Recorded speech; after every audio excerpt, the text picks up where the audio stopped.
Everyone, welcome है आप सभी का आज के इस न्यू वीडियो में। कैसे हैं आप सभी? आई होप सभी लोग बहुत अच्छे होंगे और मैं भी ठीक हूँ। तो यहाँ पर ये सुबह का टाइम था और सुबह के ना अभी 10:30 बज गए थे। और ये जो वीडियो है ये है मंडे के दिन का। तो कल मैंने संडे का व्लॉग शेयर किया था आप लोगों के साथ में, तो बताया था मतलब रात में मैंने गेहूँ धुल करके रखा हुआ था। और जब भी गर्मी के सीज़न में गेहूँ धुलते हैं ना, तो रात में ही धो करके इसको टोकरी में छान करके रख देते हैं, तो इसका सारा पानी निकल जाता है। क्योंकि गर्मी में इतनी ज़्यादा गर्मी रहती ना, तो गेहूँ ख़राब होने का चांस बिल्कुल नहीं रहता। तो गर्मी में ऐसे ही गेहूँ धुला जाता है। तो इसको मैंने रात में रख दिया था धो करके, और जो एक बोरी गेहूँ था ना, उसमें से आधा मैंने धुल करके रखा था, आधा भी बचा हुआ है। क्योंकि ना वो काफ़ी ज़्यादा था, तो एक साथ मैं नहीं धुलती हूँ, थोड़ा थोड़ा करके, यानी कि आधा धुल देती हूँ। आधे में क्या है ना कि उठाने रखने में दिक्कत नहीं होती है, नहीं तो पूरा अगर धुल देती ना तो फिर बड़ी मुश्किल हो जाती है उठा के रखने में। तो यहाँ पर मैं आई थी गेहूँ को फैलाने के लिए, और ये रात में धो करके रखा हुआ था मैंने। सुबह से इतने सारे काम हो गए थे ना कि मुझे याद भी नहीं आया, मतलब थोड़ा सा मैं भूल भी गई थी। इसको मैं रख दी थी बाहर बालकनी में ही। और सुबह मैंने जो है कारपेट वगैरह धुली थी, मतलब काफ़ी सारा अभी काम हुआ था। और साफ़ सफाई का काम अभी चल ही रहा, मतलब बहुत ज़्यादा हो जाता है। तो आज सुबह थोड़ा टाइम था, मैंने सोचा कारपेट को धुल लेते हैं। तो धूप भी अच्छी खासी निकली हुई है, तो कारपेट जो है सूख जाएगी। और क्योंकि मुझे उसको रखना भी था ना, तो खाली वहाँ पे रखा हुआ था तो मुझे अच्छा नहीं लग रहा था। तो बस वही सारे काम में मैं सुबह से लगी हुई थी। और फिर थोड़ी देर के लिए मैं बैठ गई थी, तो काफ़ी लेट हो गया। फिर अचानक से याद आया कि गेहूं को फैलाना है धूप में। और धूप जब तक बालकनी में आ चुका था, तो इतना ज़्यादा तेज़ वाला धूप लग रहा था यहाँ पर मुझे, कि मैं फिर टॉवल ओढ़ करके और फिर पूरा गेहूँ फैला करके फिर अंदर आई हूँ। और आज मैं थोड़ा सा बैठ गई थी, मतलब मुझे ना आलस आ रहा था नाश्ता करने के बाद 9 बजे के आसपास। तो मैं बैठ गई थी और कुछ भी मेरा काम नहीं हुआ था किचन का। तो फिर गेहूँ सुखाने के बाद फिर मैं जो है अंदर आ गई थी, और किचन में भी काफ़ी सारा काम पड़ा हुआ था। तो यहाँ पे सबसे पहले तो दूध रखा गर्म होने के लिए, क्योंकि दूध भी मैं रखना भूल गई थी। और अब तो गर्मी पड़ने लगी ना, तो थोड़ा सा ये भी डर रहता कि कहीं ख़राब ना हो जाए। तो जैसे कि यहाँ पर अभी मैंने दूध रख दिया है गर्म होने के लिए। और दूसरी तरफ यहाँ पर कटहल की सब्ज़ी अभी मुझे बनाना है। और जिस दिन कटहल की सब्ज़ी बनाना होता है ना, उस दिन मतलब सुबह से ही टेंशन होती है कि आज कटहल की सब्ज़ी बनाना है, क्योंकि इसको काटने में इतना ज़्यादा टाइम लगता है। और इसके बाद फिर मैंने इसको काट लिया था। और ये जो कटहल है ना, ये गांव से आया था। हमारे मम्मी जब आई थी ना, साथ में लेकर के आई थी कटहल और केले, जो कि घर में पेड़ लगा हुआ है। तो ये घर का कटहल है और बहुत ज़्यादा अच्छा लगता है, बहुत ज़्यादा। मतलब ये अभी कई दिन का हो गया, 3 से 4 दिन का, लेकिन फिर भी इसका जो टेस्ट है ना बहुत अच्छा रहता है। तो जो अपने घर की सब्जियां होती हैं, घर में जो पेड़ पौधे लगे हुए होते हैं, उनका जो फल होता है ना, उसका मतलब एकदम अलग ही टेस्ट होता है। और मार्केट में कितना भी अच्छा हम ले लें, उतना ज़्यादा टेस्टी नहीं लगता है। तो यहाँ पर मैंने कटहल को आधा रख दिया है, और क्योंकि ये बहुत बड़े साइज़ में था तो आधा रख दिया है, किसी और दिन बनाऊँगी। और अभी फ़िलहाल यहाँ पर आधे कटहल को मैंने बढ़िया से छील करके और बॉईल कर लिया था। बॉईल करने के बाद फिर मैं इसको बनाती हूँ। इससे क्या है ना कि जब हम इसको फ्राई करते हैं तो तेल कम लगता है इस पर, नहीं तो कटहल की सब्ज़ी बनाने में ना बहुत ज़्यादा ऑयल यूज़ होता है। और इसीलिए मैं इसको बॉईल करके फिर फ्राई करती हूँ और फिर इसके बाद बनाती हूँ। तो यहाँ पर देख सकते हैं अभी मैंने इसको मतलब बना लिया है। कई बार इसकी जो रेसिपी है वो मैंने शेयर की है। बहुत ज़्यादा मसाले नहीं डालती हूँ, बस प्याज अदरक लहसुन मिर्च ये सब पेस्ट बना के तैयार कर लेती हूँ। और जो सूखे मसाले हैं उनका मैंने घोल बना के रख लिया था, मतलब पानी से इनको घोल करके रख दिया था। और फिर बस इसमें थोड़ा सा प्याज को बारीक काट करके तड़का लगाया, और इसमें सारे मसाले बढ़िया से पका करके, और इस तरीके से फिर मैंने जो है कटहल की सब्ज़ी बना ली है। तो फिर काफ़ी ज़्यादा टाइम हो गया था और बच्चे भी आ गए थे स्कूल से। बच्चों की छुट्टी तो आजकल बहुत जल्दी हो जा रही है धूप के कारण। धूप बहुत ज़्यादा तेज़ है, इतना ज़्यादा तेज़ है ना कि दोपहर के टाइम पे यहाँ पर किचन में टिक पाना बड़ा मुश्किल होता है मेरे लिए। तो मैं जल्दी जल्दी से अपना लंच का काम ख़त्म कर लेती हूँ। और जैसे लंच करते करते तो 2 बज ही जाता है, मतलब कितना भी जल्दी करूँगी ना, बच्चों के स्कूल के टाइम पे 2 बज ही जाते हैं। तो फिर कभी कभी मैं बर्तन वगैरह छोड़ देती हूँ, मैं बाद में करती हूँ शाम को क्योंकि इधर फिर धूप रहता नहीं है तो इतनी ज़्यादा गर्मी लगती नहीं है किचन में। तो वही यहाँ पर अभी मैं उठ करके 5 बजे और सारे बर्तनों को मैंने धुल लिया है। इसके बाद फिर अब मुझे करने हैं घर के बाकी एक्स्ट्रा छोटे मोटे काम। तो यहाँ पर अभी करनी है घर की साफ़ सफाई। इससे पहले मैं बाहर से सारे कपड़े उतार करके ले आई हूँ। और ये कारपेट जो मैं सुबह धुली थी ना, ये अच्छे से सूख गया है। और धूप थी तो मतलब 3-4 घंटे में ही ये सूख गया था। तो अभी मुझे इसको रखना है बेड के अंदर। और इसके साथ साथ यहाँ पर एक जो छोटी वाली कारपेट लगी हुई है, इसमें बैठ कर के हम लोग खाना खाते हैं, तो हॉल में ही रहता है वो। तो उसको भी मैंने धुला था, तो उसको मैंने लगा दिया है वहाँ पर जगह पे। और इसके अलावा 2 और छोटी छोटी हैं, उसको भी धुलना है, लेकिन एक दिन में नहीं हो पाया तो फिर मैंने उसको छोड़ दिया था।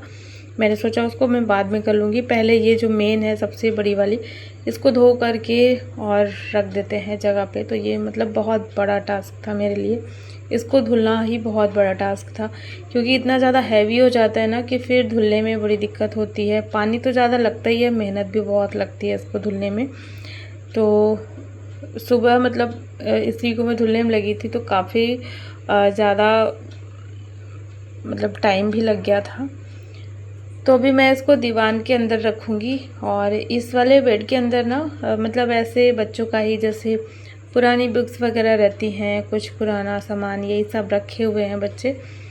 तो इधर साइड मैंने देखा तो काफ़ी सारा सामान रखा था, कुछ मेरे एक्स्ट्रा वाले बर्तन रखे हुए थे। तो फिर मैंने जो है दूसरे साइड इसको रख दिया है। और इस बेड के अंदर ये आराम से आ जाता है। तो इसको मैंने रोल कर लिया है बढ़िया से और फिर बेड के अंदर रख देंगे। तो बस ये भी था। और गर्मी में ना जितना ज़्यादा घर खाली रहे उतना ही ज़्यादा अच्छा लगता है घर में, मतलब सामान थोड़ा कम रहे और बहुत भरा हुआ सा ना रहे ना, तो घर थोड़ा अच्छा लगता है। और जब ज़्यादा भरा हुआ सा रहता है ना तो बहुत गर्मी लगती है, ख़ास करके यहाँ पर जैसे क्वार्टर्स में छोटे छोटे ये रूम है ना, तो इनमें तो और भी ज़्यादा दिक्कत होती है। तो ऐसी चीज़ें जैसे कि जिसका काम अब नहीं है ना, तो उसको ना बिल्कुल फिर देखने का मन नहीं करता है। तो मुझे भी लग रहा था कि मैं कितना जल्दी इसको रख दूँ। और आए दिन जैसे गंदगी हो जाती थी, फिर झाड़ करके लगाना, और गर्मियों में तो और भी ज़्यादा हो ही जाता है, धूल मिट्टी आए दिन आंधी तूफान चलता रहता है। तो बस मुझे इस कारपेट को रखने की बड़ी जल्दी थी और मैंने इसको अच्छे से धो करके रख भी दिया है। और इसके बाद इस वाले बेड की भी बेडशीट चेंज कर लेती हूँ। कल मैंने नहीं किया था, कल बहुत ज़्यादा लेट हो गया था। तो बस अभी मैं इसकी बेडशीट को चेंज करके, और अभी ये सारे कपड़े जो धुलने के लिए निकले हैं इनको मैं रख दूँगी वॉशिंग मशीन के पास। तो बस इतना ही काम था। और बाकी दोनों मतलब तीनों ही रूम की बेडशीट मैंने चेंज कर दी थी, कल दोनों की थी, आज इस वाले की कर देती हूँ। और इसके बाद एक बार लगाऊंगी घर में झाड़ू। आजकल ना हवा बहुत तेज़ चल रही है, मतलब सुबह शाम किसी भी टाइम पे थोड़ी देर के लिए ही बहुत तेज़ वाली हवा चलती है, तो बहुत ज़्यादा धूल मिट्टी डस्ट वगैरह सब अंदर आ जाता है, तो बड़ा अजीब सा लगता है। तो इसीलिए शाम को भी मैं एक बार झाड़ू मारूंगी। और यहाँ पर अभी मतलब शाम हो गई थी ये सारा काम करते करते, और 5:30 के आसपास का टाइम हो रहा होगा। अभी अंधेरा नहीं हुआ था, अंधेरा तो वैसे काफ़ी लेट से होता है अभी। तो बस यहाँ पर अभी मैंने थोड़ा सा रूम भी सही किया, क्योंकि बच्चों वाला रूम ना बहुत फैला रहता है। यहाँ पर कपड़े बिखरे रहते हैं, बुक्स वगैरह तो उतनी नहीं रहती, लेकिन हाँ कपड़ों का काम थोड़ा ज़्यादा रहता है। बच्चे हैं तो कपड़े इधर उधर रख देते हैं कहीं पे भी, तो इसीलिए वही मैं थोड़ा सा हटा रही थी और देख भी रही थी कौन से कपड़े गंदे हैं कौन से नहीं हैं। धुलने के लिए जो भी कपड़े मैं निकालती हूँ ना, तो फिर उसमें से और भी एक्स्ट्रा वाले ढूंढ करके रख लेती हूँ, कि बच्चे हैं फिर कहीं भी रख देते हैं। तो बस यहाँ पर इतना ही काम था। अभी पूरे घर में अच्छे से मैं एक बार झाड़ू मार लेती हूँ ना, तो फिर सुबह के लिए भी थोड़ा राहत मिलती है, फिर ज़्यादा जल्दी गंदा हो नहीं पाता है। और आज कारपेट हट चुकी है ना, तो बहुत अच्छा लग रहा है, घर थोड़ा खाली खाली सा लग रहा है। और झाड़ू पोछा करने में भी दिक्कत नहीं होती, मतलब जैसे कारपेट रहती थी तो फिर उसको वही हटाओ या फिर साइड से करके इस तरीके से, तो अब जो है थोड़ा अच्छा लग रहा है। यहाँ पर अभी मैं झाड़ू मार लेती हूँ, और बहुत ज़्यादा मतलब झाड़ू जब मैं मारती हूँ तो डस्ट निकलती है, मतलब ज़्यादा कूड़ा कचरा वैसे तो नहीं निकलता, और बच्चे भी इतना ज़्यादा गंदा नहीं करते हैं, कभी कभार ही करते हैं, लेकिन डस्ट बहुत ज़्यादा निकलती है। तो मैं सीधा बाहर ही लेकर के आई थी। तो यहाँ पर अब मैं आ चुकी थी बाहर, और अंदर का सारा काम हो गया था लगभग साफ़ सफाई। इसके बाद अब बारी आती है गेहूं को यहाँ पर साफ़ करना है मुझे। वैसे गेहूं तो साफ़ सुथरा ही है, इतना ज़्यादा गंदा नहीं रहता है, और इसमें कुछ रहता भी नहीं है, लेकिन जैसे ये खुले में रहता है ना बालकनी में, तो हवा की वजह से कुछ कुछ चीज़ें इसमें पड़ जाती हैं, जैसे पत्ते वगैरह पड़ गए या और भी कुछ। तो एक बार मैं इसको अच्छे से साफ़ कर लेती हूँ, इसके बाद ही आटा पीसने के लिए इसको भेजा जाएगा। तो वही यहाँ पे मैं इसको समेट करके बैठ गई थी। और अभी ना शाम को थोड़े बादल होने लगे थे, दिन में तो अच्छी खासी तेज़ वाली धूप निकली थी, लेकिन शाम को अभी हल्के हल्के से बादल हो गए थे। तो वही यहाँ पे मैं गेहूं को ना थोड़ा सा मतलब चेक कर रही थी कि अच्छे से सूखा है कि नहीं। एक दो गेहूं जैसे चबा करके देखते तो पता चल जाता है कि गेहूं अच्छे से सूखा है कि नहीं। अगर अच्छे से नहीं सूखता है तो फिर इसका आटा अच्छा नहीं आता। तो एक बार मैं इसको चेक कर लेती हूँ। तो वही ये अच्छे से सूख गया था, क्योंकि मैं इसको सुबह ही डाल दी थी।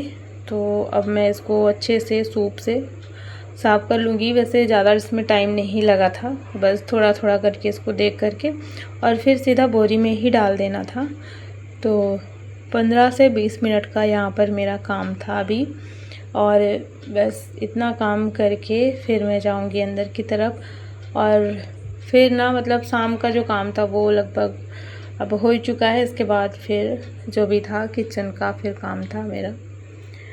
तो बाकी और सब लोग चले गए हैं, सिर्फ मम्मी है, मेरी सासू माँ, बाकी सब लोग चले गए हैं। तो 2-3 दिन घर भी काफ़ी ज़्यादा भरा हुआ था, और अब थोड़ा सूना सूना हो गया है, जैसे सब लोग थे ना तो उस टाइम पे। लेकिन फिर ये है कि मम्मी है तो अच्छा लग रहा है, मम्मी रहती हैं तो अच्छा लगता है, बैठी रहती हैं, बातें करती रहती हैं, तो ऐसा नहीं लगता कि घर खाली हो गया है। नहीं तो घर पे कोई आए और 2-3 दिन अगर रुक करके फिर चला जाए ना, तो घर बड़ा सुना सुना सा लगता है, तो बहुत ख़राब सा भी लगता है कि क्यों चले गए। तो जब मम्मी रहती हैं तो ऐसा मुझे नहीं महसूस होता है, क्योंकि मम्मी बैठी रहती हैं पूरे टाइम अपना वही कुछ कुछ बात करती रहती हैं, तो ऐसा लगता है कि हाँ घर पर कोई है। तो चलिए अब मैं फटाफट से ये गेहूँ को डाल देती हूँ, और धीरे धीरे ना देखते देखते फिर शाम मतलब जल्दी ही होने लगती है। शाम का जो टाइम होता है देखते ही देखते अंधेरा होने लगता है, पता ही नहीं चलता।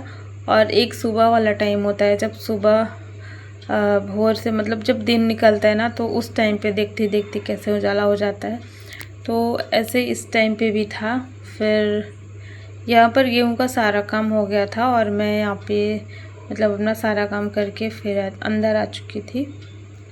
इसके बाद अब शाम की चाय बनेगी, जिसका इंतज़ार सभी को रहता है, और जब हस्बैंड आते हैं उस टाइम पे ही ये चाय बनती है। 6:30 या कभी कभी 7, 7:30 भी हो जाते हैं, लेकिन बनेगी उसी टाइम पे जब सभी लोग रहते हैं तभी। क्योंकि मैं बार बार चाय नहीं बनाती हूँ, सिर्फ एक बार ही सुबह, एक बार शाम को बनाती हूँ। और ऐसा भी नहीं है कि किसी एक के लिए बनाए और इसके बाद फिर किसी और के लिए बनाएं, इस तरीके से नहीं बनती। एक साथ ही जब सब लोग मौजूद रहते हैं घर पे तभी चाय बनती है। तो यहाँ पर मैं गुड़ वाली चाय बना रही हूँ, और बस चाय बनाने के बाद अब मैं बनाऊँगी रात का खाना। तो चलिए आज का ये व्लॉग मैं यहीं पे एंड करती हूँ। आई होप सभी को पसंद आया होगा, और वीडियो को लाइक कर देना, चैनल को भी सब्सक्राइब जरूर कर लेना। मिलती हूँ आपसे एक नए व्लॉग में। Thanks for watching, bye bye, take care.